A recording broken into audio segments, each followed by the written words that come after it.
অসাধারণ ক্যাচ, সত্যি দুর্দান্ত দেখার মতো। হাসান মাহমুদের বলে আবদুল্লাহ শফিক স্লিপে ক্যাচ তুলে দেন। বাজ পাখির মতো ক্যাচটি লুফে নেন জাকির হোসেন। ক্যাচটি সত্যি দুর্দান্ত ছিল। রকেট গতির ক্যাচটি ধরে জাকির হোসেন অনেক বেশি উৎসাহিত ছিল। এরপরে 14 রানের মাথায় শরীফুলের বলে বিতর্কিতভাবে আউট হয়ে ফিরে যান পাকিস্তান দলের অধিনায়ক সান মাসুদ। এর পরের ওভারে শরীফুল আবার বোলিংয়ে এসে দলের সেরা ব্যাটার বাবর আজমকে আউট করে ফেলেন। এর আগে সকাল 11টা 30 ম্যাচ শুরু হওয়ার কথা থাকলেও নির্ধারিত সময়ের 4 ঘন্টা পরে শুরু হয় ম্যাচ। টস জিতে বাংলাদেশ প্রথমে বোলিং করার সিদ্ধান্ত নেয়।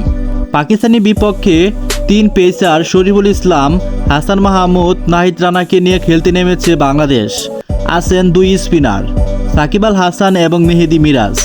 দলের বাকি সদস্যগুলো হলো জাকির হোসেন, সাদমান ইসলাম, নাজমুল হোসেন শান্ত, মুমিনুল হক, মুশফিকুর রহিম এবং লিটন দাস।